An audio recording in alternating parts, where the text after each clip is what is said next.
বিমান হামলা ও পাল্টা মিসাইল হামলার মাধ্যমে আমেরিকা ও ইসরায়েলি জোটের সঙ্গে ইরানের যুদ্ধ আপাতত শেষ হয়েছে। তবে যুদ্ধ থামলেও ইরানের পরমাণু কর্মসূচি নিয়ে ব্যাপক উদ্বেগের মধ্যে রয়েছে দখলদার ইসরায়েল।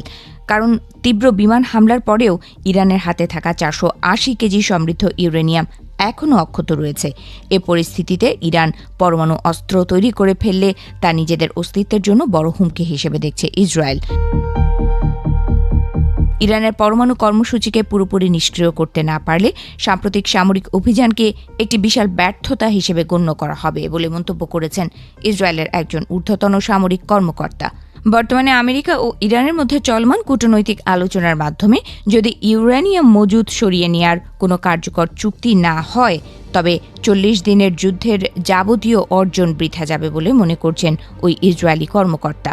শুক্রবার এক ব্রিফিংয়ে কর্মকর্তা দাবি করেন, যদি রাজনৈতিক ও কূটনৈতিক উপায়ে এই পারমাণবিক লক্ষ্য অর্জিত না হয়, তাহলে ইসরায়েল নিজেদের লক্ষ্য পূরণে ইরানে পুনরায় নতুন করে সামরিক অপারেশন পরিচালনা করবে।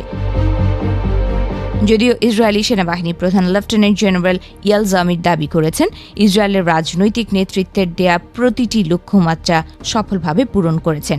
তবুও ইরানের হাতে থাকা 480 কেজি সমৃদ্ধ ইউরেনিয়ামের বিষয়টি এখনও অমীমাংসিত রয়ে গেছে। ইসরায়েলি কর্মকর্তাদের ভয়ের কারণ হল, এই পরিমাণ মজুতকৃত ইউরেনিয়ামকে আরও সমৃদ্ধ করার মাধ্যমে অন্তত 11টি পরমাণু বোমা তৈরি করা সম্ভব। আর ইরান পরমাণু বোমার মালিক হলে মধ্যপ্রাচ্যে ইসরায়েলের অস্তিত্ব সংকটে পড়ে যাবে। ইরান দীর্ঘ সময় ধরে নিজেদের পরমাণু কর্মসূচিকে শান্তিপূর্ণ বলে দাবি করে আসছে। তবে ইসরায়েল ও আমেরিকার সঙ্গে উত্তেজনার কারণে তাদের ইউরেনিয়াম সমৃদ্ধকরণ বহুগুণ বাড়িয়ে দিয়েছে।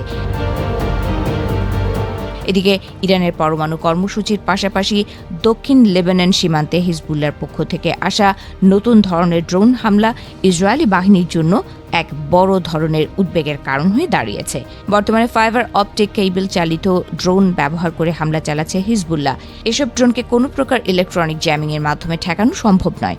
হিজবুল্লাহর এই ড্রোন ইসরায়েলের যে কোনো ধরনের প্রযুক্তি, আধুনিক প্রতিরক্ষা ব্যবস্থাকে ফাঁকি দিতে সক্ষম। লেবানন সীমান্তে কার্যকর যুদ্ধবিরতি বর্তমানে বলবৎ রয়েছে। এ কারণে ইসরায়েলি সামরিক বাহিনীর হাত পা এক প্রকার বাধা, কারণ তারা এখন লেবাননের গভীরে গিয়ে ড্রোন অপারেটরদের ওপর সরাসরি আক্রমণ চালাতে পারছে না। বর্তমান পরিস্থিতিতে ইসরায়েলি বিমান বাহিনী মোবাইল রাডার এবং আয়রন ডোম ব্যবহার করে হিজবুল্লাহর এই ড্রোনগুলো শনাক্ত ও ধ্বংস করার চেষ্টা করছে। বিশেষজ্ঞরা বলছেন, লেবানন সীমান্তে হিজবুল্লাহর ড্রোন হুমকি মোকাবেলায় ইসরায়েলের আরও সময় ও প্রযুক্তির উন্নতির প্রয়োজন।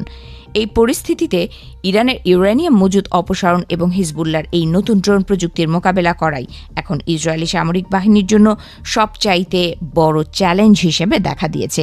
এই সুযোগে ইরান গোপনে তাদের পরমাণু কর্মসূচি আরও এগিয়ে নিতে পারবে বলে মনে করা হচ্ছে।